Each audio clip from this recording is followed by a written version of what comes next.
let me tell you about a system seller. Hold up, let me make a timestamp here. This is Yeah, let's go. I'm ready. I'm ready for the system seller of the week. If you needed a reason to get Game Pass, let me tell you, little kitty, big city is it. This is a... It is hilarious when you talk about this next to the exact opposite of a Hellblade. So this game, I can't remember when it was announced, but it came to Game Pass about a week or two ago.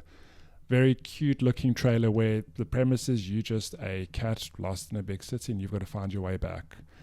And it does very much what it says in the box. If you're watching the video feed, I just jumped onto the counter and swiped a glass off. Yeah, so realistic. So realistic. It does what it says in the box. This is a cat simulator, for lack of a better description, to the point where you can jump, you can swipe things, you can like nuzzle against people when you come up against them, you can meow, and it's just that, right? Just be an absolute menace. Be an absolute menace to society. But the premise of the game is, you've fallen off the ledge of the apartment you live in, and you're living in the streets. You've got to find your way back up, and getting your way back up is the premise of the story. And how you do that, I'm still trying to figure that out. Okay, because it's kind of like Stray. It's basically Stray. So it's a sandbox game to a degree where you can kind of go where you want, except that's not true because you are restricted by certain things. So like the opening bit here, you're just kind of roaming around trying to figure out where to go, some light platforming, light exploration. But then you meet a fellow crow here who you'll see, who says to you, I'm basically going to help you get home if you collect shinies for me. And that's, kicks off this quest of you just exploring the city, finding these shiny collectibles, and how you get them differs. It's set up structurally like, as an example, you'll go to a shop and there's a cat sleeping there who's got important information for you, but he'll only give it to you when you've swiped off jars of marmalade off the shelves for reasons. Okay. It's silly things like that, and that is the premise for this game, and it's just an absolute delight to play. If you've ever wanted to live your dream of being a cat, just being an absolute menace in society, then look no further than this.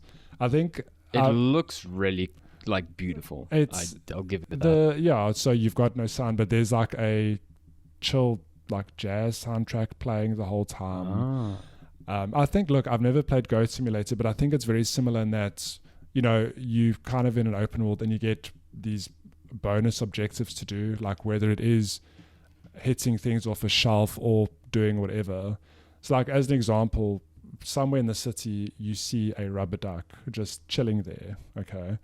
If you pick it up and you put it in a nearby pond, you get a pop-up going oh, hey, here's a side quest, find 5 rubber ducks and put them in the pond.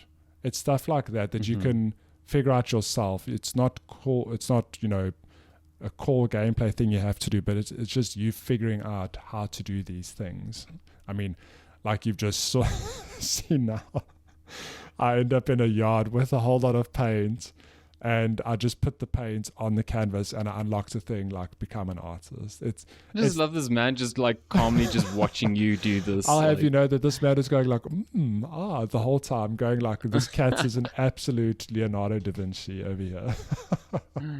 My God. I think this looks very endearing and very cute. It's this is me just sitting. I got an achievement for sitting. It's that level of amazing. It's just a sandbox of you being a cat, and obviously there's a main story. You're trying to get back to your place, but the journey there is whatever the hell you want it to be. If you want to be an absolute menace, 100% you can do that.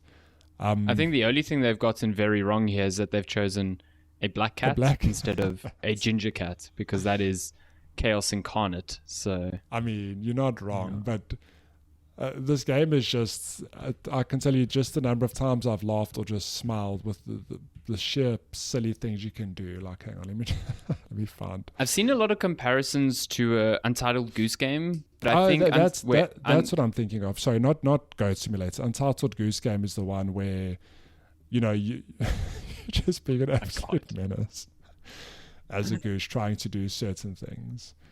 I guess Untitled Goose Game always had this feeling of like you are very much trying to be an asshole, where this is more like that's not the entire purpose of the game. It's just a byproduct of certain things you do. Yeah.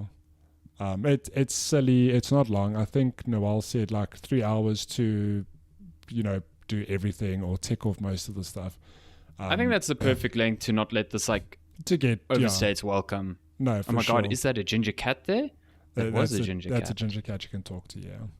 Oh, amazing. It's just like this quite unassuming indie game, but it's just packed with like so much charm. And if you're a cat lover, and even if you're not, but if you're a cat lover, there are just things this cat does and that you can do with this cat. You're like, of course. Like, it's just natural cat behavior. I'm absolutely loving it. No, it looks really cool. It's something that I always saw during the Nintendo Direct, and I was like, oh, okay, this is quaint. This is like a small thing, but like the talk around it has been so positive, and I think with it being, such a relatively low barrier to entry short game, it seems like a nice way to spend an afternoon, which is 100%. really cool. Yeah. Play that game. Cool. Little Kitty, Big City.